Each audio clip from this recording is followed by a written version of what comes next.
Do you know what is meant by bending moments? This is the day 23 of Every Step Count Challenge. இன்றைக்கி நம்ம என்ன பார்க்க போகிறோம் அப்படின்னா பெண்டிங் மூமெண்ட்ஸ் அப்படிங்கிறது என்னென்னு பார்க்கலாம்.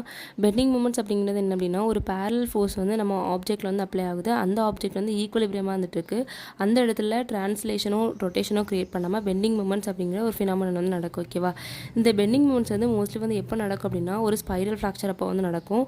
அண்ட் இந்த பெண்டிங் மூமெண்ட்ஸ் எப்படி நடக்கும் அப்படிங்கிறது பார்க்கலாம். ஃபோர்ஸ் வந்து ரெண்டு ஃபோர்ஸ் வந்து எடுத்துருக்காங்க. ரெண்டு ஃபோர்ஸுமே வந்து ஈக்குவல் இன் மேக்னிட்யூட் டார்க் மாதிரி வந்து ப்ரொடியூஸ் ஆகுது. 10 நியூட்டன் வந்து ப்ரொடியூஸ் ஆகுது. இப்போ இந்த ஃபோர்ஸஸ் வந்து டிவைட் பண்ணுறாங்க. அதாவது F2 வந்து டிவைட் பண்ணி 5 நியூட்டன் வந்து ஆக்ட் ஆகும்போது இந்த ஆப்ஜெக்ட் ஈக்குவலிபிரியம் மெயின்ட் ஆகுது. அந்த இடத்துல ஒரு பெண்டிங் மூமெண்ட்ஸ் வந்து கிரியேட் வந்து ஆகுது. ஓகேவா? அண்ட் இந்த மாதிரி பெண்டிங் மூமெண்ட்ஸ் நடக்கும்போது நம்ம பாடியில் வந்து ஸ்பைரல் ஃப்ராக்சர் வந்து காமனாக இருக்கும். இந்த பெண்டிங் மூமெண்ட் வந்து which is also called as 3 point pending அப்படின்னு சொல்லுவாங்க.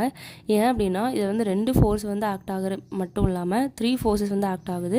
அண்ட் 3 ஃபோர்ஸஸ் ஆக்ட் ஆகி நம்மளுக்கு வந்து பெண்டிங் மூமெண்ட் வந்து காஸ் பண்ணுது. ஹோப் பெண்டிங் மூமெண்ட்ஸ் வந்து உங்களுக்கு ஒரு கிளியர் ஐடியா